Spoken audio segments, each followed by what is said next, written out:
Bonjour Alix. Alors, on commence tout de suite avec le Patriote qui fait le point de ses réalisations du programme social du gouvernement.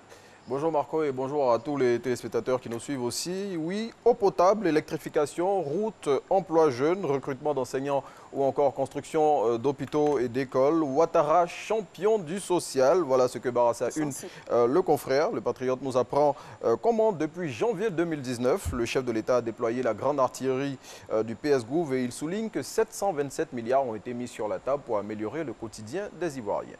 Et puis, l'expression parle d'un sujet récurrent de plus en plus dans le Béquet, c'est l'insécurité.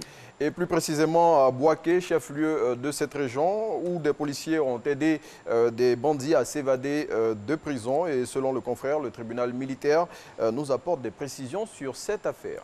L'intelligent d'Abidjan, quant à lui, nous livre une déclaration du président du Sénat ivoirien, M.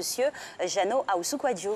En 2020, nous n'allons pas replonger dans des violences, que celui qui aura perdu reconnaisse sa défaite. Voici en substance la déclaration de Jeannot Ahoussou-Kouadio. Le président de la Chambre haute du Parlement ivoirien a tenu ses propos en début de semaine au cours d'une audience qu'il a accordée à Richard Bell, nouvel ambassadeur des États-Unis en Côte d'Ivoire. Et en réponse à ce message adressé à la classe politique ivoirienne, le diplomate américain, selon l'intelligent d'Abidjan, a affirmé que son pays respecte le rôle que chaque institution a à jouer. Tout à fait. Alors, l'Inter, maintenant, mesdames et messieurs, donne des nouvelles du procès devant la justice ivoirienne de M. Charles Blé Goudé. Oui, l'Inter nous apprend qu'hier, les avocats du dernier ministre de la Jeunesse, de Laurent Gbagbo, ont claqué la porte dans le procès pour crimes contre des prisonniers de guerre et crimes contre des populations civiles qu'il oppose à la justice ivoirienne. Déclaration de l'équipe de la défense de l'ex-leader de la galaxie patriotique après son retrait. Nous ne sommes pas des enjoliveurs de la justice. Alors, Renaud, que nous dit le quotidien Le Matin? Eh bien, Le Matin titre à sa une qu'en attendant le dernier mot du président Ouattara, Amadou Gon est un atout pour le RHDP en 2020. Le confrère nous dit pourquoi le Premier ministre est devenu la bête noire de l'opposition et nous indique le mode de désignation du candidat du Rassemblement des Oufouettistes pour la démocratie et la paix et pour l'élection présidentielle de 2020 dans son édition de ce jour. D'un quotidien à un autre, mon très cher Renaud, on va maintenant au quotidien d'Abidjan qui livre en exclusivité la révélation d'un grand homme de Dieu. Ça promet. Eh bien, cet homme de Dieu, Marco, c'est le pasteur Mohamed Sanogo.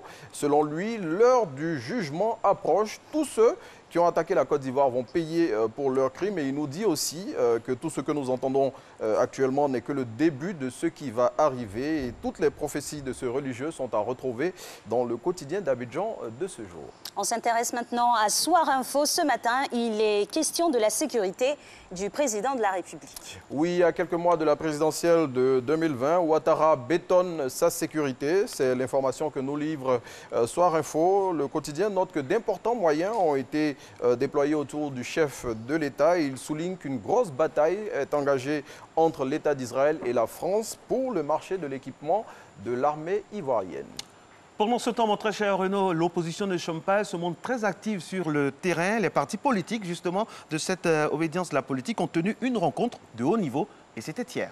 Et c'est ce que nous apprend le Nouveau Réveil. Au cours de cette rencontre, la Coalition pour la démocratie et la réconciliation et la paix, CDRP, la nouvelle plateforme réunissant les partis de l'opposition, ont désigné comme président Henri Konan Bédié. Et cette nouvelle coalition, dont le secrétaire général est Maurice Kakou Guikahué, lance ses activités dans les prochains jours. Plus de détails dans le Nouveau Réveil de ce jour. Et pour terminer, de la détente, c'est pas plus mal. On referme cette revue de presse en humour avec le quotidien Biche. Oui, avec le ton qu'on lui connaît, le journal satirique lance à sa une policiers, docteurs, enseignants, tout le monde fait gombo dans ce pays-là.